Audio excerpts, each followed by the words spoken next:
Andrés Manuel no oculta su intención de concentrar el poder y ejercer una presidencia sin contrapesos.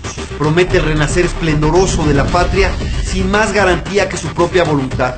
No explica cómo lo hará o de dónde obtendrá los recursos para financiar sus propuestas. No le preocupa contradecirse ni tampoco las limitaciones de la realidad. Él asegura que va a acabar con la corrupción, con la pobreza, con los rechazados, con la inseguridad, con el desempleo y hasta con la maldad. Insiste en decir que su mandato será un parteaguas a la altura de la independencia, la reforma y la revolución, y que su papel en la historia nacional estará a la altura de Benito Juárez. Estamos ante un líder mesiánico que promueve el culto a su personalidad. Por eso López Obrador no refuta con argumentos a sus críticos, sino que los descalifica moralmente. Para él no se trata de una diferencia de criterio, sino de una definición fundamental. ¿En qué bando estás? ¿Con el pueblo o en su contra? Aquí no puede haber medias tintas, pero sí redimidos. Quien decide apoyarlo queda purificado de cualquier error o fechoría que haya cometido porque, dicho con sus palabras, se coloca en el lado correcto de la historia. Y en esa lógica maniquea, del que no está conmigo está contra mí, discrepar de él es imperdonable, pues significa oponerse a los más nobles intereses populares.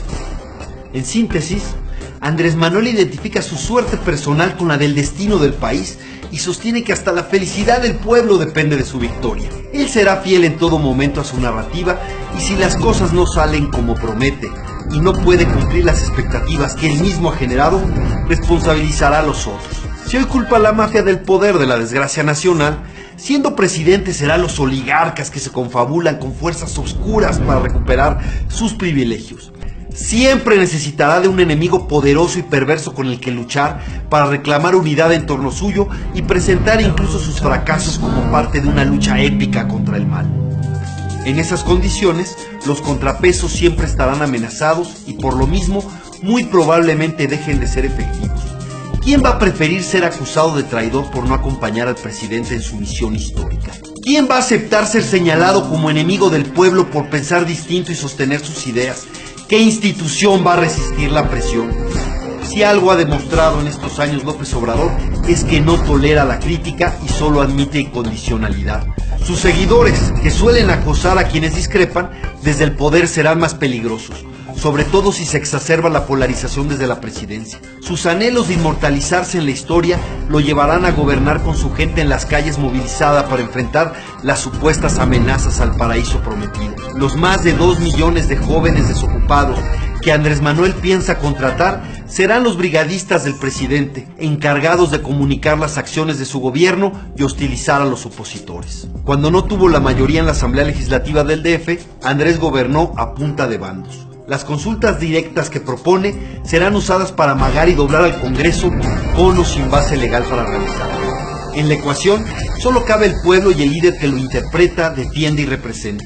Por eso López Obrador no respeta los equilibrios institucionales y desprecia a la sociedad civil. Su voluntad es lo único que se necesita para que los cambios sucedan.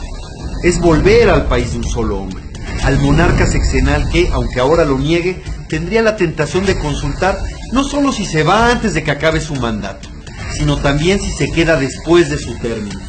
Finalmente, siempre podrá decir que el pueblo manda.